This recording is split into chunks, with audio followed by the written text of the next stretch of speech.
Hello everyone, welcome back to my channel Fabric Touch by Bidisha. আমি বিদিশা ঘোষ আজকে আবার চলে এসেছি নতুন আর একটা ভিডিও নিয়ে। তো তোমরা দেখতেই পাচ্ছ ভিডিও শুরুতে যে আমি পাঞ্জাবির নিচে একটা কার্ডবোর্ড ইউজ করেছি। তো এই কার্ডবোর্ডটা ইউজ না করলে কালারটা নিচে ছেপে যাওয়ার চান্স আছে।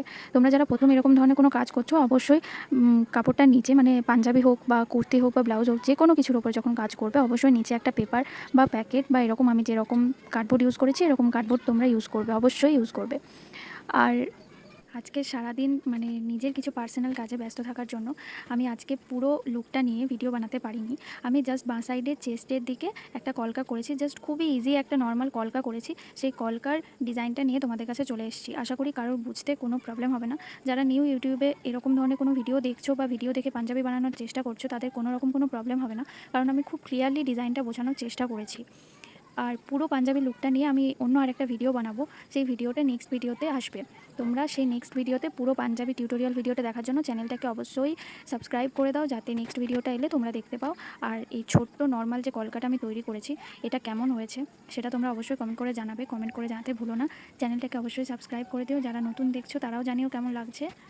আমি একটু অন্যরকম করে প্যাটার্নটা বানানোর চেষ্টা করেছি, যেটা পুরো ভিডিওটা না দেখলে তোমরা বুঝতে পারবে না, কিন্তু পুরো পাঞ্জাবির ভিডিওটা নেক্সট ভিডিওতে আসছে। এটা জাস্ট আমি চেষ্টার কাছে যে নর্মাল ডিজাইনটা করেছি সেটা নিয়ে এসেছি। তোমরা দেখেই বুঝতে পারবে যে প্যাটার্নটা আমি একটু ইউনিক করার চেষ্টা করেছি। কেমন লাগলো সেটা অবশ্যই জানাবে। আর পাঞ্জাবির কালারটা মাঝে মাঝে লাইটের জন্য একটু আপ ডাউন হচ্ছে, কিন্তু পাঞ্জাবি কালারটা হচ্ছে একদম যে টিয়া কালারটা হয় সেই টিয়া কালারের ওপর আমি রয়্যাল ব্লু কালার দিয়ে কাজ করছি। আমি এখানে যে কালারটা ইউজ করেছি সেটা হচ্ছে অ্যাক্রিলিক ফেব্রিক কালার। আর কালারটা অ্যাক্রিলিক কালারটা কি হয়, একটু আঠালো হয়, যার জন্য মানে ডাইরেক্ট এটা পাঞ্জাবিতে কখনোই ইউজ করবে না।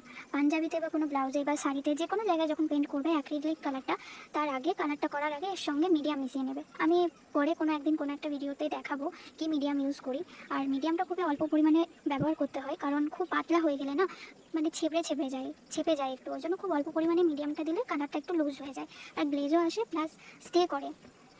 তোমরা যারা ভিডিওটা দেখছো অবশ্যই কিন্তু কমেন্ট করে জানাবে, আর কে কোথা থেকে ভিডিওটা দেখছো সেটাও কমেন্ট করে জানাবে। চ্যানেলটাকে কিন্তু কেউ সাবস্ক্রাইব করতে ভুলো না। টাটা, নেক্সট ভিডিওতে ফুল পাঞ্জাবি লুক নিয়ে চলে আসবো। তোমরা সবাই পাশে থেকো, থ্যাংক ইউ।